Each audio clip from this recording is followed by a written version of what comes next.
Ah yes, Castlevania. One of the best game series I've ever had the chance of playing and letting it shape a big part of my gaming palette. The first Castlevania for the Nintendo Entertainment System is probably my favorite game of all time. So how does this remake that Konami released for the Super Nintendo and Super Famicom stack up? Let's find out. You play as Simon Belmont of the Belmont clan with one goal in mind: enter the dark castle of Castlevania and kill Count Dracula. The Belmonts take up the duty of putting down Dracula every 100 years, and this time it's Simon's turn. Armed with a whip called the Vampire Killer that's been passed down from previous generations, and a various assortment of sub-weapons, Simon is plenty prepared to take on the forces of evil. The adventure starts outside of Dracula's castle as the music is quiet and eerie. This is where the game teaches you some of the basics of how the game plays before you ever even reach the first enemy. There are candles to whip in order to get items that you'll need like hearts, bags of money, sub-weapons, and even whip upgrades. Hearts grant you the use of your sub-weapons that come in two flavors. The big heart will net 5 hearts, and the small one will net 1 heart. Bags of money will raise your overall player score, which can lead to an extra life after 20,000 points. Sub-weapons vary a lot in usefulness, and are the dagger, axe, cross, clock, and holy water. The dagger isn't very good in my opinion because it's slow and it doesn't really do all that much damage. The axe is thrown at an arc and can do some very heavy damage and is quite useful. The cross is easily the best sub-weapon in this game for sure. It can destroy enemies and bosses in no time at all, and I recommend keeping it throughout the entire game if you can. The clock freezes enemies in place and can give you some time to get through some tricky spots without taking so much damage. Holy water is normally the best sub-weapon to go for in the early Castlevania titles like this, but in this one it's just okay. You can also pick up 2 upgrades for sub-weapons in order to be able to use them at a faster rate, which when used with the cross can make you almost unstoppable. Whip upgrades can turn the default leather whip into a chain one, and then the second upgrade makes it much longer in length. Also, there are health items scattered throughout the game, and they're in the form of meat. There are small and large versions of these just like the hearts, and a lot of times the big ones are hidden away inside of walls. So exploring and whipping everything in sight is a great method to finding items that can save you a lot of hassle. Another thing that you will see constantly in this game is stairs. Holy hell does this game have a lot of those. A few good things about that though is you can now jump on them as well as make Simon moonwalk on them. Nice. Once you cross the bridge into Castlevania, the journey begins and you get to see what Castlevania is really about. Almost non-stop action, amazing level design, and most of all, fun. There are lots of enemies of all kinds, and most of them you've probably seen in old horror films or read about in scary stories. I was always a big fan of Halloween, and the gameplay in this series fits that theme very well.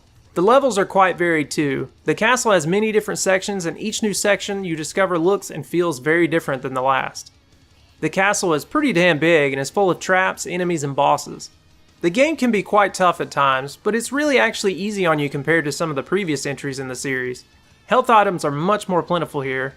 Also, if you get stuck on a level for a good bit, learning the levels better and getting better at the game is something that you'll want to do because it's all just so much fun, and you'll want to see what the game has in store for you next. Bosses include Rodan, who is a skeleton riding a horse, Medusa, the Orphic Vipers, Huxaville? I'm not really sure how to pronounce it, but he's a giant skull that attacks with his tongue. He's pretty weird looking. Coronat, the Dancing Ghosts, which are Fred Askare and Paula Abdul. I'm not even joking. That is actually their names. Sir Gracul, Frankenstein's Monster, Zapbat, Akmadan II, Slagra, Giben, Death, and finally Count Dracula. You will probably be happy that Super Castlevania IV has unlimited continues and a password system because you might die a lot before you get the hang of things. Another few additional mechanics that were added to this game that weren't in the previous ones are the ability to swing with your whip in certain sections in order to reach distant platforms that you couldn't reach otherwise, and also that Simon can whip in all directions. This really comes in handy and can make several areas a hell of a lot easier than they would be otherwise. As a result though, lots of enemies have been positioned in such a way that you'll have to use your versatile whipping ability in order to strike them down before you suffer taking a hit. If you hold the attack button after whipping, then you can also whip the chain around in any direction. I found this useful for taking care of annoying enemies like bats and Medusa heads quickly, but at the same time there were times where I didn't really care for this mechanic as much due to it doing less damage than a normal attack. Mainly because I would go to do a normal attack and wind up with a limp whip and doing less damage and taking a hit, which kinda sucks. The only other complaint I have about the game is the slowdown that can happen a lot and mess up the rhythm of the gameplay a bit. This was a really early Super NES title, so I understand why it happens, and honestly it's not so bad that it ruins anything at all. It can just take a little getting used to at first. Super Castlevania IV's North American version also has some differences than the Japanese version. In the North American version, there are some bits of blood that were removed, some statue boobs covered up, the blood in the dungeon levels is replaced with slime, all of the religious symbols are gone, the title screen dripping blood was taken out, and Dracula's name was scratched off of the tombstone in the opening story sequence. None of these things really make a big impact or anything, but I prefer the Japanese version as a result, which you can find online for pretty cheap if you have the means to play Super Famicom games. So do I recommend Super Castlevania IV? You're damn right I do.